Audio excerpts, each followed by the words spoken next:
سے کہا جاتا ہے کہ زمین میں فساد نہ پھیلاؤ تو وہ کہتے ہیں ہم تو صرف اصلاح کرنے والے ہیں۔ پھر اللہ تعالیٰ فوراً ان کے اس جھوٹے دعوے کا جواب دیتے ہوئے فرماتا ہے الا انہم ہم المفسدون ولکن لا یشعرون۔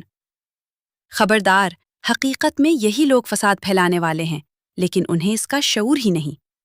یہ آیات مدینہ کے منافقین کے بارے میں نازل ہوئیں جو ظاہری طور پر مسلمان تھے لیکن خفیہ طور پر اسلام کے دشمنوں کی مدد کرتے تھے۔ جب انہیں شنے ان کے رویے سے روکا جاتا تو وہ کہتے ہم تو صرف اصلاح چاہتے ہیں، لیکن اللہ تعالیٰ نے واضح فرما دیا کہ حقیقی فساد وہی پھیلا رہے تھے اگرچہ انہیں خود اس کا احساس نہیں تھا۔ ان آیات سے میں ایک بہت بڑا سبق ملتا ہے۔